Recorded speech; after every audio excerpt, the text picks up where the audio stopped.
साक्षर या शिक्षित। गौरव बिस्वा का ये आर्टिकल है। इसमें इन्होंने जो शिक्षित होना और साक्षर होने के बीच में जो एक महीन सा अंतर होता है उसको इन्होंने बताया है। और आज के परिप्रेक्ष्य में ये जो आर्टिकल है वो काफ़ी रिलेवेंट हो जाता है। और मेरा ये रिकमेंडेशन है आप लोग सभी को कि आप लोग इसे ध्यानपूर्वक सुने, समझे और इसे अपने जीवन में ज़रूर शामिल करें। गौरव बिस्वा जी का ये आर्टिकल है। इसमें ये लिखते हैं कि हाल ही में खबर आई कि अमेरिका के कुछ स्कूलों में अध्यापकों को बंदूक लेकर आने की अनुमति होगी। निश्चित रूप से इसकी पृष्ठभूमि यह होगी कि पिछले कुछ समय से लगातार किसी बंदूकधारी द्वारा स्कूली बच्चों पर अंधाधुंध गोलीबारी करने की घटनाएं हुई। मगर सवाल यह भी उठता है कि आखिर अमेरिका की शिक्षा प्रणाली किस जगह अनुत्तीर्ण हो गई। इंसानी मूल्यों से रहित शिक्षा मनुष्यों के रूप में शैतानों का निर्माण करती प्रतीत होती है। वर्तमान में शिक्षा प्रणाली में पैसे कमाने, किसी पद को प्राप्त करने, येन केन प्रकारेण सभी सुविधाओं का भंडारण करने को ही सफलता मान लिया जाता है। दोस्तों, ये लाइन बहुत ही अच्छी है। इसे आप जरूर शामिल करें अपने विचारों में भी और अपने अपने एस्से में भी। इसके पीछे शिक्षा का एक सबसे बड़ा उद्देश्य पिछड़ता प्रतीत हो रहा है। वह है अच्छे नागरिकों का निर्माण और मनुष्यता का विकास। तथा कथित डिग्रीधारियों का अत्यधिक पेशेवराना रुख विचलित करता है। फायदा क्या है, पैसा कितना मिलेगा आदि की सूचना लेना एक स्तर तक तो सही है, लेकिन सिर्फ इसी विषय को सोचते रहना, किसी शिक्षित क्या शिक्षित होना, यह प्रश्न मन को कचोटता है। किसी कक्षा की उपाधि या डिग्री लेना, लिपिक जैसी नौकरी करना, पैसा कमाना और सिर्फ एक प्रतियोगिता का हिस्सा बनकर रह जाना ही क्या जीवन है? यही जीवन है, ऐसी शिक्षा कहाँ से मिलेगी? दरअसल वर्तमान समय में शिक्षित होने का अर्थ आर्थिक क्षेत्र में महारत हासिल करना है। शिक्षा तंत्र पैसा कमाना मात्र सिखा रहा है लगता है। पैसा कमा लेना बहुत आसान है, उससे ज्यादा मुश्किल है ज्ञान कमाना, यानी पढ़कर प्रज्ञा या विद्वता का विकास करना। प्रज्ञा का अर्थ है ज्ञान को जीवन में उतारने की शक्ति। इन दोनों से ही मुश्किल काम है मनुष्यता कमाना, यानी लोगों से जुड़ना और उनके सुख दुख में काम आने का भाव रखना।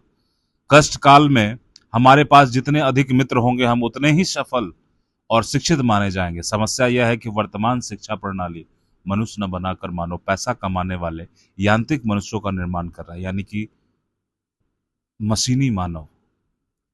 इस प्रणाली में सभी के पास पैसा, सुविधाएं और संसाधन तो है, लेकिन उनमें लोगों से जुड़कर उन्हें खुशी देने का भाव कमतर है।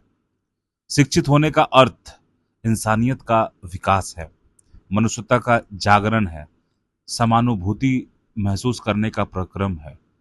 अगर ये गुण नहीं है तो कैसी शिक्षा, कैसी डिग्री और कैसी सफलता? एक चिकित्सक मरणासन मरीज को सामने पड़ा देखने के बावजूद अपनी फीस और खर्च पहले मांगे तो क्या वह शिक्षित है? अध्यापक बालक को पढ़ाने के बजाय उसे कुछ महत्वपूर्ण प्रश्न देने का कहकर पैसे मांगे तो क्या वह अध्यापक शिक्षित है? ये चिकित्सक या अध्यापक सिर्फ एक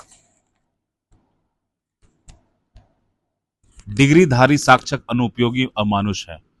पुस्तकों को रट कर उपाधियां प्राप्त कर चुके संवेदनहीन ऐसे लोगों से समाज भरा पड़ा है। क्या ऐसे लोगों को सफल माना जा सकता है? क्या रोटी कमा लेना, आलीशान मकान और गाड़ी खरीद लेना, सभी संसाधन जुटा लेना ही जीवन है? नहीं, जीवन इससे कुछ अधिक और कुछ बड़ा है। रोजाना मनुष्यों के अंग बेच देने, बेवजह शल्य क्रिया करने, अपनी जगह किसी अन्य व्यक्ति को परीक्षा में बिठाने आदि के विषय में पढ़कर पीड़ा होती है। क्या ऐसे काम करने वाले व्यक्तियों के पास उपाधियां नहीं है? वे उपाधि धारक थे, लेकिन मनुष्य वेश में अमानुष थे। इनके लिए पैसा ही सब कुछ था। सिर्फ पैसा बनाने लायक हो जाना ही शिक्षित होना है।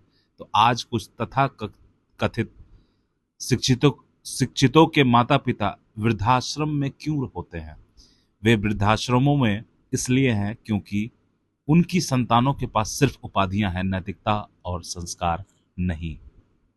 वास्तविक शिक्षा नैतिक मूल्य देती है और इससे विहीन शिक्षा विकृत मानसिकता वाले लोगों को जन्म देती है। आंकड़ों के अनुसार तथाकथित शिक्षित समाज में सर्वाधिक तलाक होते हैं अहंकार के चलते। तुच्छ बातों के कारण तलाक होना, तलाक दर का निरंतर बढ़ना क्या दर्शाता है? शिक्षा यह सिखा न सके कि शिक्षित होने का दूसरा अर्थ है अहंकार का दमन।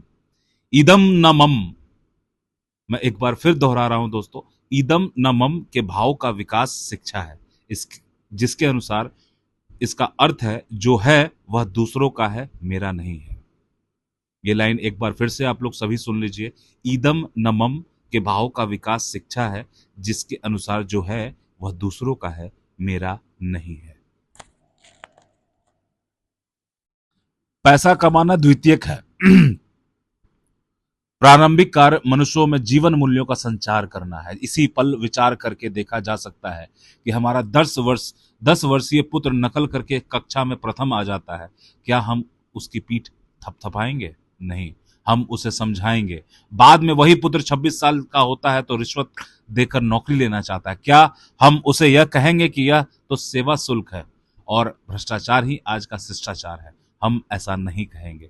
इसकी वजह है नैतिक मूल्य। शिक्षा नैतिक आचरण, समाज में योगदान देने की सीख देती है, सिर्फ पैसा कमाना नहीं सिखाती। पशुओं के पास अपनी प्रकृति का निवास होता है, सुविधाएं होती हैं, भोजन होता है और सुंदरता भी होती है। इन सब के बावजूद उनमें मनुष्यों की तरह संवेदना नहीं दिखती। मनुष्य में संवेदना और दूसरों के प्रति करुणा जगाने का काम करती है शिक्षा। अगर प्रेम, मनुष्यता और संवेदना नहीं है तो मनुष्य सिर्फ डिग्रीधारी, निस्पंद, संवेदनहीन मूर्त है, शिक्षित नहीं है। शिक्षा का अर्थ केवल कुछ तथ्यों का भंडारण नहीं है। शिक्षा भीतर सोए मनुष्य तत्व को जगाना है। शिक्षा आंतरिक श्रेष्ठता के जागरण का प्रकल्प है। शिक्षा से विनम्रता, प्रेम पूर्व व्यवहार और राष्ट्र प्रेम के साथ समाज को योगदान देने का भाव जगाना चाहिए। अगर ऐसा नहीं है तो वह व्यक्ति शिक्षित नहीं है, वह सिर्फ साक्षर है। पढ़ाई के साथ गुणों का विकास भी जरूरी है। शिक्षा व्यवहार में, सीख में, दूसरों को महत्वपूर्ण मानने में, समाज को सम्मान देने में झलकती है। धन्यवाद दोस्तों, ये बहुत ही अच्छा आर्टिकल है, इसे आपको पढ़ना चाहिए।